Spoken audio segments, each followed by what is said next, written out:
Good morning family, কেমন আছো সবাই? আশা করছি সবাই ভালো আছো।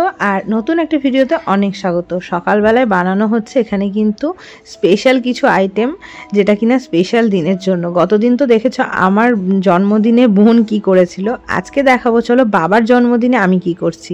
তো এখানে দেখো ওটস আর কিছু কলা, তারপরে হচ্ছে এখানে খেজুর আছে আর রয়েছে আপেল। এগুলো না এখন আমি স্মুদি বানাবো, যার জন্য রেডি করেছি। আর সকালে সবজি কিছু টুকটাক কেটেছি আমি নিজেই, কারণ আজকের পুরো রান্নাটা ভেবেছি আমি নিজের হাতে করব। কেন কি বলো তো, আমার বাবার জন্মদিন ছিল। আমার বাবা, মা আর আমি একই মাসে জন্মগ্রহণ করেছি। আমার জন্মদিনের পরপরই বাবার জন্মদিন পড়ে, আর সব শেষে মায়ের পরে।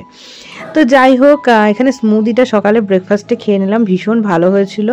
তারপরে চলো রান্নাবান্নার দিকে যাওয়া যাক। আজকে স্পেশাল আইটেম কি থাকছে বলো তো? এখানে টমেটোর চাটনি থাকছে, কাজু এখানে মানে ভিজিয়ে রেখেছি, এখানে আলু ফুলকপি তরকারি থাকছে।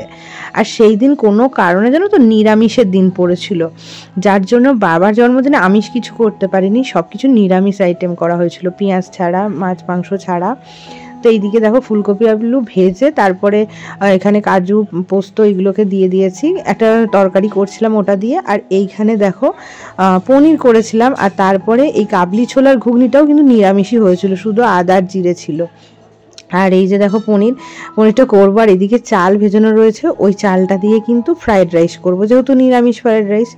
তো এইসবই প্ল্যানিং করেছিলাম, আর সব কিছু জোগাড়জান্তি মা এগিয়ে এগিয়ে দিচ্ছিলো, এখানে আমি রান্নাটা করছিলাম। তো ভীষণ ভালো লাগে এক কথায় রান্না করতে, অনেক দিন পর রান্না যেহেতু করছি, বেশ এনার্জি সকালে। আর বিশেষ করে বাবার জন্মদিনের জন্য যখন করছি তখন খুব ভালো লাগছিল।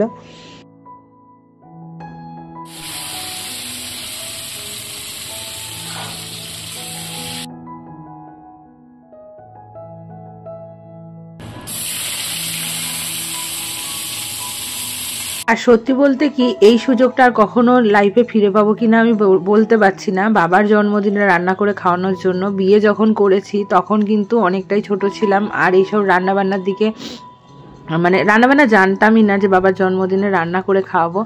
কিন্তু এখন তো পারি, তাই ইচ্ছে করলো যে যদি একটু নিজের হাতে রান্না করে দিতে পারি।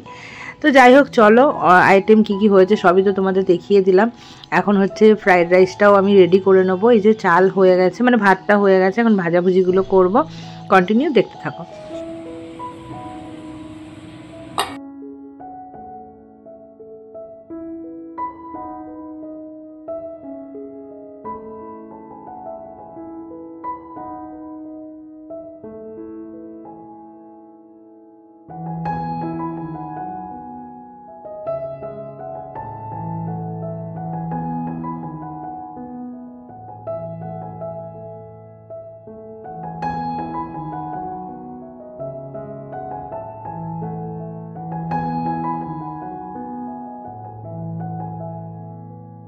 তো এইদিকে দেখো রান্নাবান্না কমপ্লিট, আর আমি এখন নিজের হাতে ডেকোরেশন করছি খাবারগুলো। এই যে দেখো সব কিছু নিরামিষ রয়েছে এখানে। আর মা পায়েসটা বানিয়ে নিয়েছে, পায়েসটা মাই করে থাকে, ঠাকুমাও করে দিত আগে, এখন মাই দেয়। আর এইদিকে দেখো আমি আর বোন মিলে বাবাকে একটু খাইয়ে দেবো। আর তারপরে হচ্ছে একটা স্পেশাল কাজ রয়েছে। আমি একটু ভয় ভয় করতাম, যার জন্য আমাকে একটা মাদুলি, মা বুড়ো মার মাদুলি করে দেওয়া হয়েছে। তো সেটা মা বুড়ো মার সামনেই পরিয়ে দিচ্ছিল। যাই হোক চলো, ভিডিওটা এই পর্যন্ত, টাটা।